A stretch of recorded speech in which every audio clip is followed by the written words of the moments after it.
Hello my dear student, कैसे हैं आप लोग। उम्मीद करता हूँ कि बहुत अच्छे होंगे, स्वस्थ होंगे, पढ़ाई कर रहे होंगे। देखिए बाबू, आज हम क्लास 10th का कुछ क्वेश्चन लेकर आए हैं जो बहुत बेहतर क्वेश्चन होगा। जो बोर्ड पर लिखे हुए हैं, ओम के नियम को लिखना है। देखिए एक बात और है कि आप लोग एग्जाम बहुत जल्द होने वाला है अब, तो जितना समय बच रहा है उतना समय आप मेहनत कीजिए ताकि आपका रिजल्ट जितना सोच रहे हो उससे अधिक आए, ठीक है ना।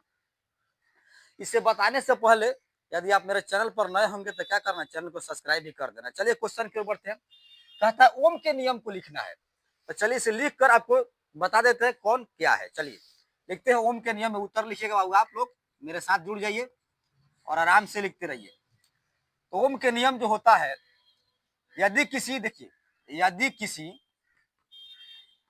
यदि किसी चालक के ताप में परिवर्तन न हो, यदि किसी चालक के ताप में परिवर्तन न हो तो उसमें प्रवाहित विद्युत धारा, तो उसमें प्रवाहित विद्युत धारा उनके सिरों के बीच, उनके सिरों के बीच आरोपित विभवांतर के समानुपाती होता है। सिरों के बीच आरोपित विभवांतर के समानुपाती होता है। समानुपाती होता है। देखिए यहाँ पर माय डियर स्टूडेंट, यह अक्सर क्वेश्चन एग्जाम में आते रहते हैं, ठीक है ना। तो इससे आपको साफ एकदम दिमाग में बैठा लेना है कि ओम के नियम होता क्या है, इसे किस प्रकार आप लिख सकते हैं, ठीक है ना। तो यहाँ समझेंगे। ओम के नियम लिख चुके हैं बोर्ड पर। यदि किसी चालक के ताप में परिवर्तन न हो तो उसमें प्रवाहित विद्युत धारा उनके सिरों के बीच आरोपित विभवांतर के समानुपाती होता है। अर्थात हम कह सकते हैं बउआ, ध्यान देंगे बोर्ड पर, अर्थात इसमें धारा विभवांतर के समानुपाती होता है। अर्थात धारा आई प्रोपोर्शनल अर्थात समानुपाती भी, ठीक है। आई आपका धारा हो गया, समानुपाती हो गया, प्रोपोर्शनल कर दी है भी, यानी उसमें प्रवाहित विद्युत धारा विभवांतर के समानुपाती कर दिया गया है। या इसे कह सकते हैं आई बराबर भी बटे आर।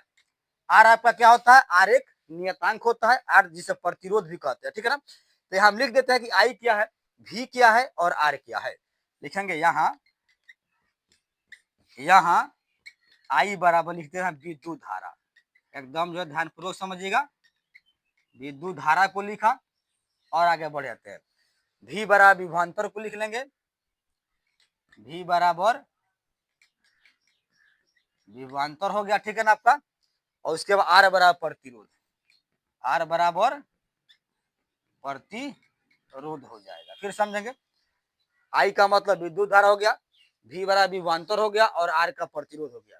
तो विद्युत धारा कैसे मात्रा जानते हैं, एम्पियर होता है। विद्युत धारा कैसे मात्रा के एम्पियर दिमाग में रखना है।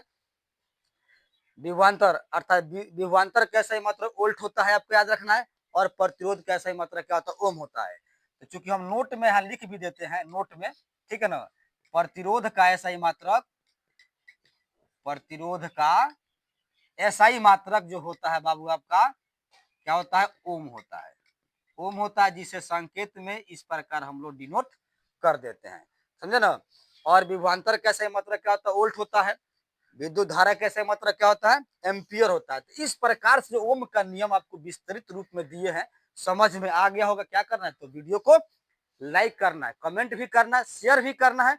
और यदि मेरे चैनल पर नए होंगे तो क्या करना है, चैनल को सब्सक्राइब भी कर देना है। तो मिलते हैं एक और बीएम क्वेश्चन के साथ आप लोगों के साथ। लेकिन करना क्या है, इसे आपको कंप्लीट करना है घर पे, ठीक है, ताकि रिजल्ट सही से आपका आ सके। तो मिलते हैं अगले डे आप लोगों के साथ।